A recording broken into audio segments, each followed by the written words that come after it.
Hello there, and thanks for joining us on the official return of AIT's Law and Human Rights program, Project Justice. I am Utubal Moran, and I will be your host. Project Justice is a rebirth of the program you previously knew as Legal Scope. Reason is simple.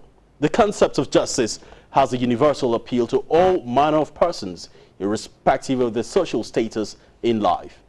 A democratic state guided by the Constitution and the rule of law is seen as a protection and enforcer of individual rights and constitutionally guaranteed freedoms.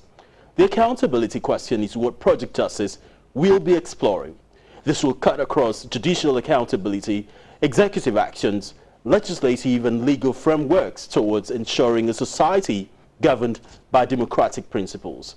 On this episode, is the Nigerian judiciary hanging on a precipice following President Buhari's non-submission of Justice Walter Onagan's name to the Senate for confirmation 3 months after his nomination by the National Judicial Council, NJC? Former Director General of the Nigerian Institute of Advanced Legal Studies, Professor Epiphany Azinge, raises the alarm over a looming danger if the situation is not speedily corrected. And it may be that there are judges who are corrupt among the people that were raided, but it remains for that to be taken before the appropriate court and proved. Now they are dragging their feet. They have not been able to go to court since then. Why? Is it because they are beginning to see that there's really no substance in the matter? The accountability crisis in the Nigerian judiciary continues to take center stage as it goes through what may become a defining period in its history. The raid and the harms of some judges by the DSS and their subsequent suspension were among the high points of year 2016. A former president of the Nigerian Bar Association, NBA, Joseph Daudu, senior advocate of Nigeria, in this no-holds-barred interview, bears his mind on the development. But first, is the Nigerian judiciary now at the mercy of the president, who has withheld the confirmation of Justice Walter Onagan as the next substantive Chief Justice of Nigeria? We'll hear from Professor Azinge, but that's after this short break.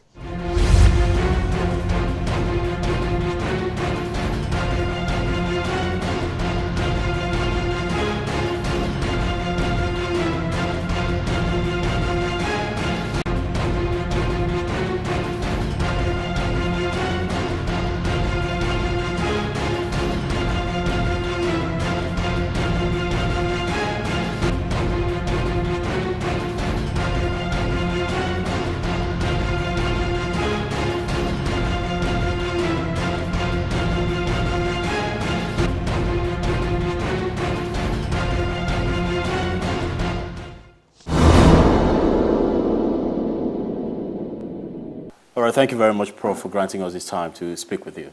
Thank you very much. Nigeria has an acting Chief Justice. Is that unusual to you? Well, unusual, no, because even the Constitution has created circumstances where an acting Chief Justice can be appointed. And to that extent, nothing can be unusual. It's just that we are used to the custom or the convention whereby over the past maybe 26 years or thereabout, it has been quite a matter of consistency. And the most senior Justice of the Supreme Court assents, as it were, without much ceremony, so to speak. But for the first time, we're seeing a different scenario whereby the most senior Justice of the Supreme Court has been appointed in acting capacity. How disturbed or worried are you that the scenario might create some kind of instability in the judiciary, especially at a time where expected reforms is needed and stability is needed in that particular sector? Well, I don't want to believe that we should be so worried, so to speak. In this situation, we are thinking that maybe after January, because the appointment was made on November. On November 10. November 10. So November, January, so maybe February. February 10th is February February 9th. Or February 9th. It's supposed to expire. As the case may be. So what happens if it expires? Because still looking for that section 231, sub 5, it says the tenure of acting CJN cannot be renewed again. That means if his tenure expires, then, and his name has not been forwarded for confirmation by the Senate, what happens in that circumstance? No, the position is not as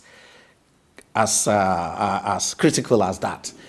It says that if by the expiry, the National Judicial Council has not forwarded a recommendation again to the president, then it expires or it lapses. Does it need to do that when there is already a nomination or recommendation that was sent earlier by the NJC to the president? Well, that's a constitutional provision. So I don't see anything untoward with the constitutional provision, especially section 2315 that you've mentioned. It says, in the event that the National Judicial Council fails to, this time around, to send a nomination, it could be anybody, but one would expect that without any misgiving that the same name will be forwarded.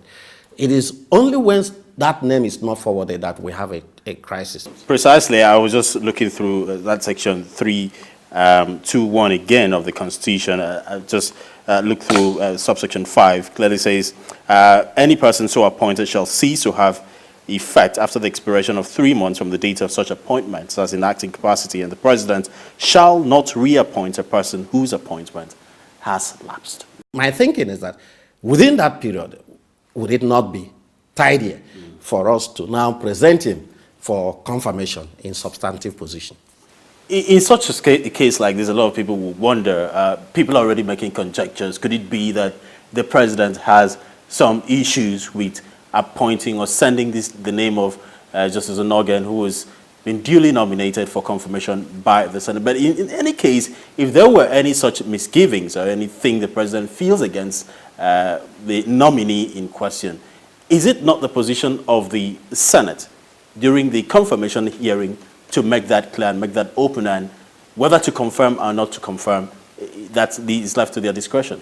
Given the background of exactly what has happened in the judiciary in recent times, a president may decide that I need to tarry a while and watch in order not to make mistakes this time around.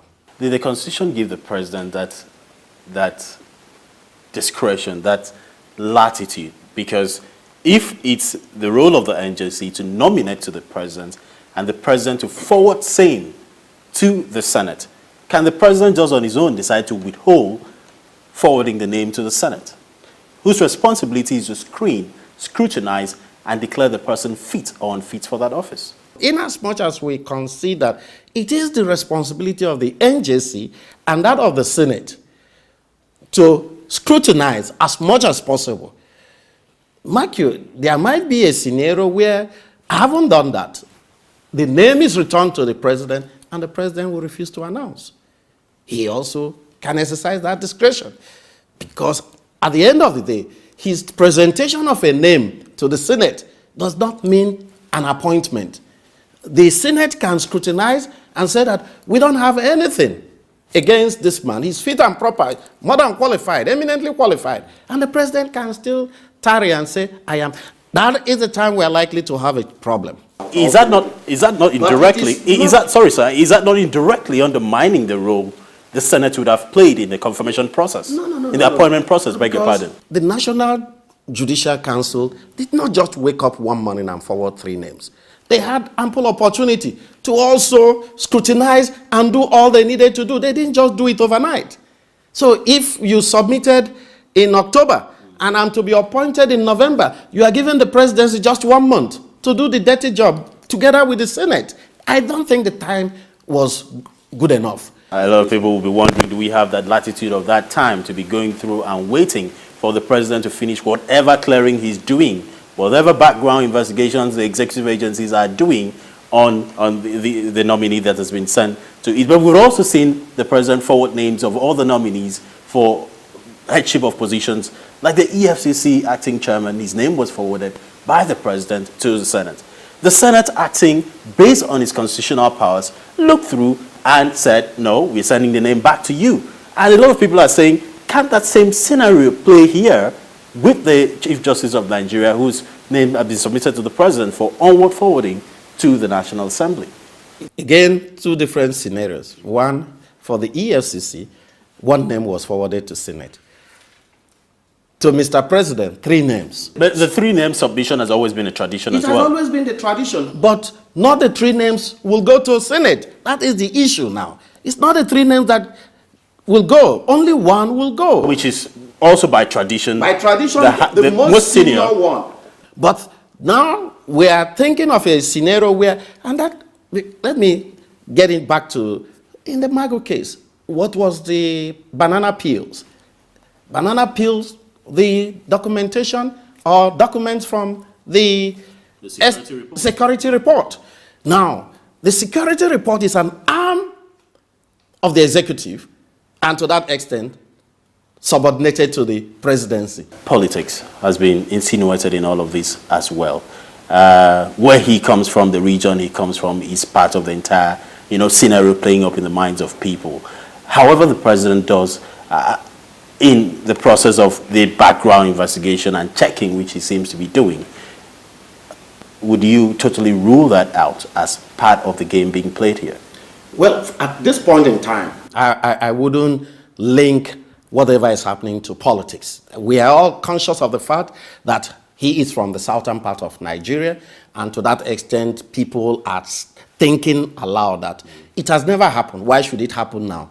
In the past 30-something years or 20-something years, a southerner has never occupied that exalted office. So it is natural that people, and I'm sure that people should also, even people at that highest level of government, should also be conscious of that fact for the unity of this country, for stability purposes, and obviously, in order not to make any insinuation, people should not make any insinuation about it.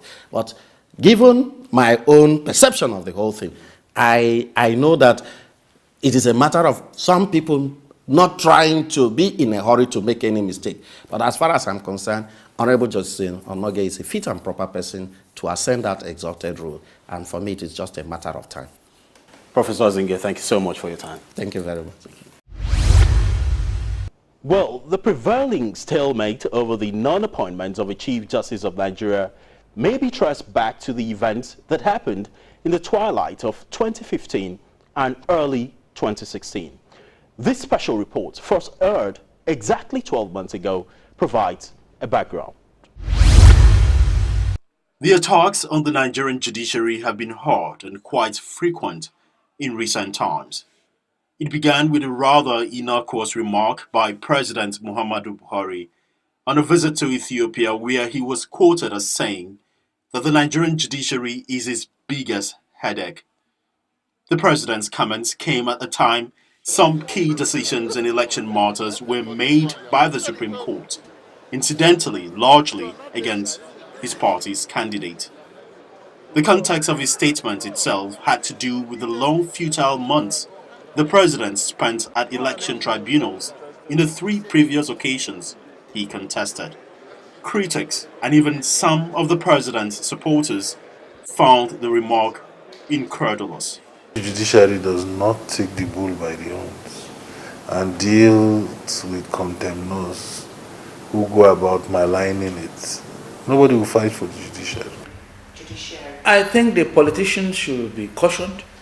They should, not see it like the continuation of their campaign. They can throw mud at each other. That is okay for the campaign. But to be attacking institutions, it's like attacking the military.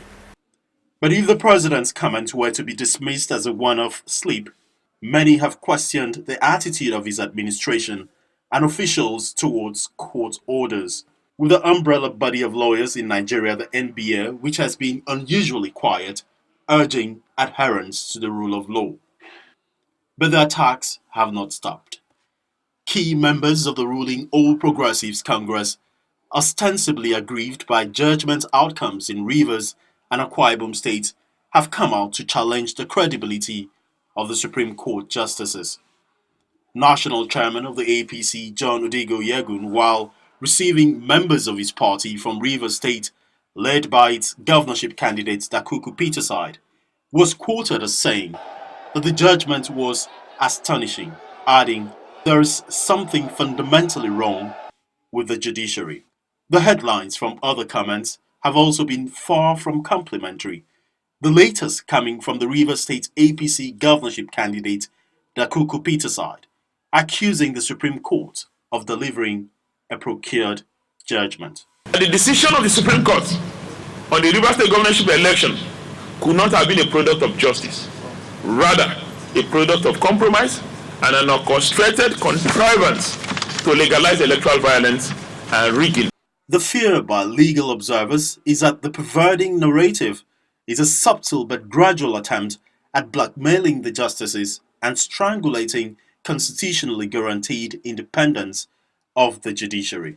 Care must be taken that our politicians should not destroy the judiciary because they could not get what they want.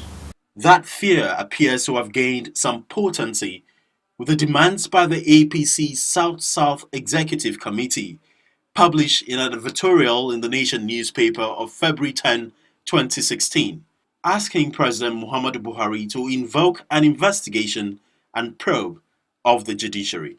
Other demands include a presidential high-powered inquiry to ascertain the incorruptibility of the Supreme Court. The president has also been asked to bypass tradition and appoint incorruptible private legal practitioners to the Supreme Court to dilute what it called the tendencies of the present PDP-appointed judges, and also to abandon the seniority and ranking principle in appointing the next Chief Justice of Nigeria. I think it's rather unfortunate that when people lose, they demonize the judiciary, but when they win, then the judiciary is the last hope of the common man. With the judiciary already struggling to assert its independence, which has over the years been scuttled by executive underfunding and other work-related deficiencies, the latest developments may be the biggest direct assault yet the judiciary may have to contend with. 10 months after the report was filed, 2 justices of the Supreme Court were arrested after their residences were raided by men of the Department of State Security Services. Former NBA President Joseph Daudu speaks on the issues. Thank you very much, Leonard Seal, for granting us this time. Let's start with issues directly affecting the judiciary now. Some have said the judiciary is under attack. Do you share that same opinion? Yeah, my opinion is mixed in the sense that firstly, we must acknowledge that the society is corrupt, and because the judiciary is a microcosm or a part of the society, elements of corruption have seeped into the judiciary. And over the years, while we have been warning, some of these acts of corruption have assumed a very large scale or a wide dimension. And so there is, or there was, and there's still a need to eliminate with zero tolerance elements who practice corruption in the judiciary. However, that can only be done according to the strict letters of the laws of the land. What do you make of the statements credited to the Presidential Advisory Committee Against Corruption? Some of that committee is made up of Professor of Law, Senior Advocate of Nigeria as well. They've said due process was complied with, that the DSS are within their powers based on the Establishment Act to effect an arrest where they perceive that crime has been committed. Well, you see, the membership of that Presidential Advisory Committee, as far as I am concerned, have people who may be well versed in the theory of law but have total lack of knowledge in the practical implementation of the laws of this country. So there's a difference between when you go to the university and you teach the theory of law and jurisprudence and what the law says should be the practical application of it. They are highly respected jurists, but I'm afraid some of them have not seen the four walls of a courtroom. I have never met with a prosecution advisory team. I do a lot of prosecution work, but I have not seen a single high caliber member from that in any of the cases. So I perceive that they are just probably very emotional about the work they are doing. I don't think they are committed. They are committed about what they're doing. But nonetheless, you cannot, when you have Section 214 of the Constitution, which says there can only be one police force in this country, and then you vest the Directorate of State Service with police powers to arrest. Indeed, what we knew of the DSS is that they are not known. You don't even disclose their names. They don't go on those kind of covert operations. They gather intelligence and give the intelligence to other arms of the government or embed their people. A lot of people have also talked about the process, just like you've highlighted, the process which would have involved the NJC taking the first step, disciplining the judges and perhaps finding them where culpable, derobing them and leaving it open there for the prosecution agencies to take it from there. Is that process really a strict process? In my view, very humble view, it is divided into two.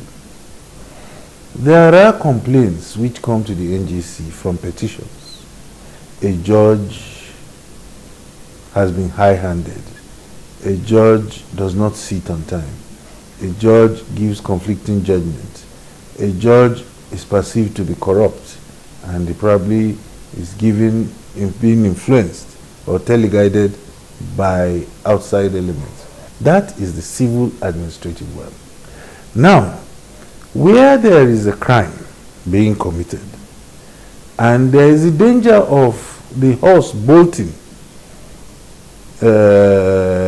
after you have closed the stable doors, then or a judge or a judicial officer is perceived to be committing or in the process of committing an offense. That is a criminal aspect of misconduct. And I do not think the NJC has any jurisdiction over that. It's a painful pill to bear because no criminal or suspected criminal waits for you to go and collect permission to come and prove. He will clean up his act. So that's why I started with saying that if the appropriate law enforcement agency did their homework, knew when a man was about to collect a bribe, they could set him up. No law, not even the NJC, can stop the appropriate agency, in this case the police, or marginally the EFCC, or even the ICPC, from effecting an arrest when an offense is being committed. So you mean by now that even a judge, a serving judge, can be arrested? It's not above the law. Where does judicial immunity come into play? There is no judicial immunity. We've heard that being said by a couple of persons. For instance, a Justice Nnamdi Dingba, who was purported to have given an order which the DSS did not comply with in a case that was before him. And based on that, it has been imputed that he was taken up as well. His house was invaded, and of course no evidence was found. This is malice, if that is true, on the part of the DSS. And that's why we say the DSS, because of its political inclination, is completely unsuited to act in that capacity. You cannot use the Honorable Justice Dingba's own as an example. He is the only judge that has done the right thing to say that if you disobey my order, you cannot come back to my court and continue to act as if nothing has happened.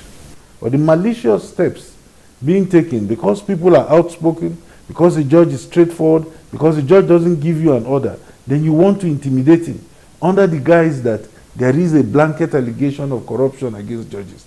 That is what we will resist. That is what we will not tolerate.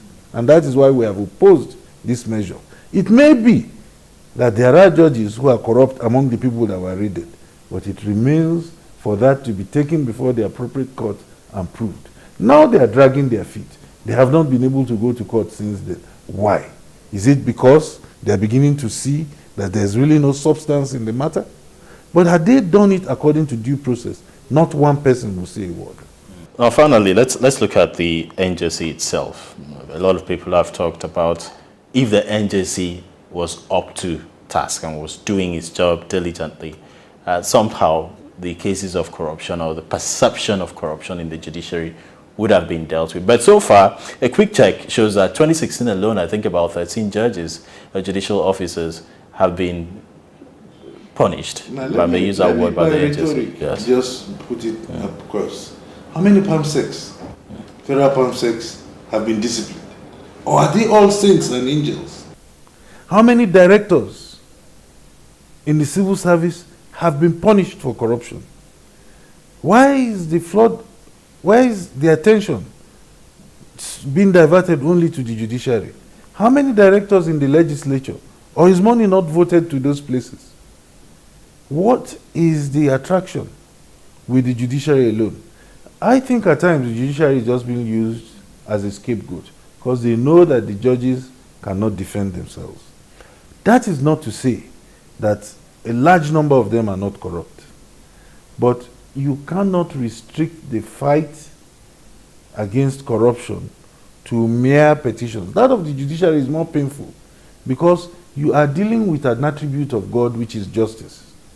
And therefore, if you've taken an oath that you will do justice between two people fairly and equitable, and you, because of certain persuasions, suppress justice and give the unjust person judgment, I think that if that person can be caught red-handed while perverting the course of justice, then he should be caught. Look, there are simple ways of catching people who are corrupt. We'll finally just touch the national judicial policy launched by the NJC. I'm sure you've gone through it. Yes. What are your thoughts on it generally? Well, you see, there appears to be provisions therein which seek to gag the press. As far as I am concerned, when the press proper, journalism, the fourth estate of the realm, is doing its work, they are acting in the public interest. They are acting as guardians, sentinels, and watchdogs of the society. With constitutional backing? Yes. Although that is not justician, that's the fundamental principles.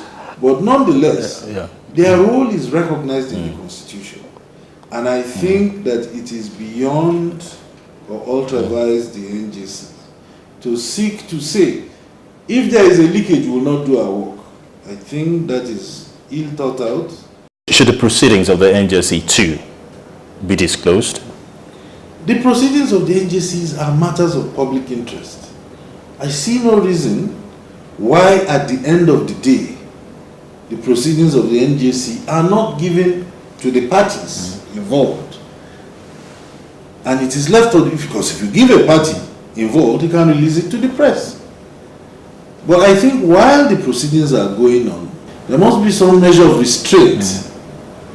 I think if you are dealing with well-trained journalists, it is not a criminal trial which is supposed to be conducted in public.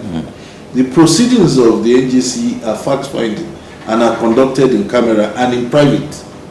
And therefore, until they are handed over into the public domain, they are not really matters for public disclosure.